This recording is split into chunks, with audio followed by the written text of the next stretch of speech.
দেখো এই যে মাংস নিয়ে এসেছি আর এই যে আলু সিদ্ধ করে নিয়েছি, দিয়ে একটা রেসিপি করছে, তোমরা দেখতে থাকো। কড়াতে তেল তেতে গেছে, এবার আমি পেঁয়াজগুলোকে দিয়ে দিচ্ছি।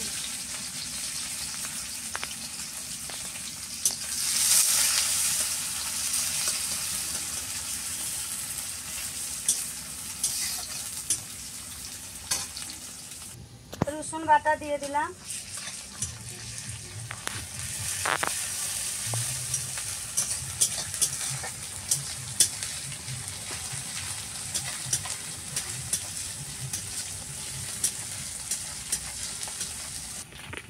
আদা বাটা দিয়ে দিলাম। লঙ্কা বাটা, লঙ্কা গুঁড়ো করা আছে, সেটা আমি দিয়ে দিলাম।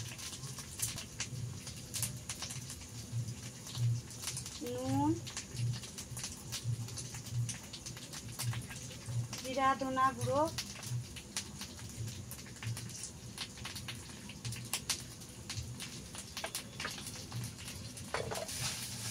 দিয়ে এটাকে ভালো করে কষে নেব। গরম মশলা বাটা একটু দিয়ে দিলাম। তার জন্য নিয়েছি মাংসটাকে, দেখো এই যে ছোট ছোট করে কুচি করে নিয়েছি। আলুটাকে ভালো করে মেখে নিয়েছি, সঙ্গে বিস্কুট গুঁড়ো নিয়েছি আর নিয়েছি ডিমটাকে আমি ফাটিয়ে নিয়েছি। এবার দেখতে থাকো কিভাবে আমি তৈরি করছি।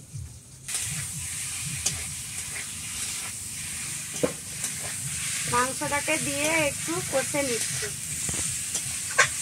আমি কষে এবার নামিয়ে নিয়েছি। এবারে আমি তৈরি করব।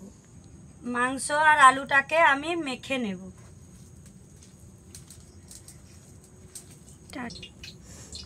এবারে আমি এগুলোকে একটু গোল করে নেব, যে যেমন পারো সাইজে করতে পারো।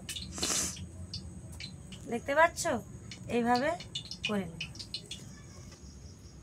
দেখো কি সুন্দর করে গোল গোল করে নিয়েছি, দেখতে পাচ্ছ কত সুন্দর হয়ে গেছে।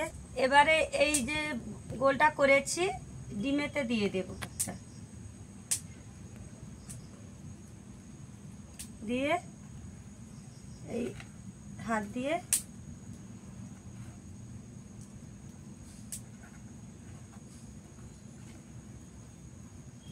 এই যে বিস্কুট গুঁড়ো তো দিয়েছি,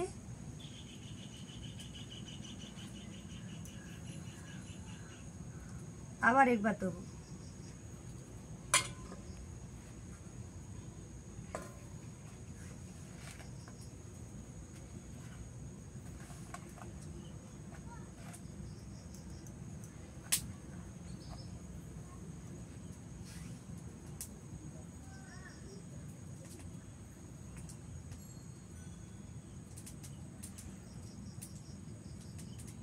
দেখো কত সুন্দর হয়ে গেছে, দেখতে পাচ্ছ। তা চামচ দিয়ে করলেও হবে, আমি আগে হাত দিয়েছি, তা তুমি চামচ দিয়ে করলেও হবে। আগে চামচ দিয়ে এটাকে আমি দিয়ে দিলাম।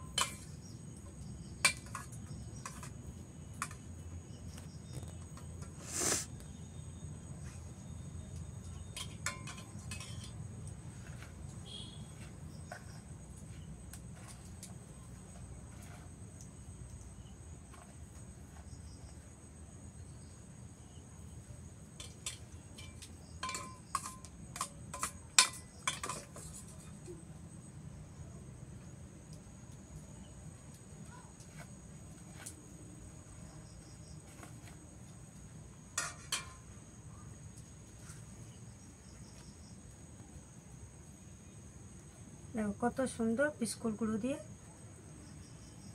হয়ে গেছে। এবারে আমি দেখো তেলে ছেড়ে দিচ্ছি।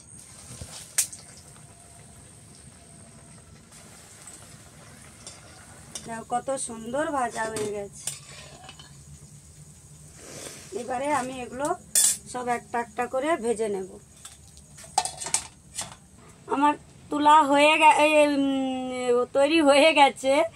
তো সবাই বাড়িতে বানিয়ে দেখবে কিভাবে আমি বানিয়েছি, আর খুব সুন্দর খেতে।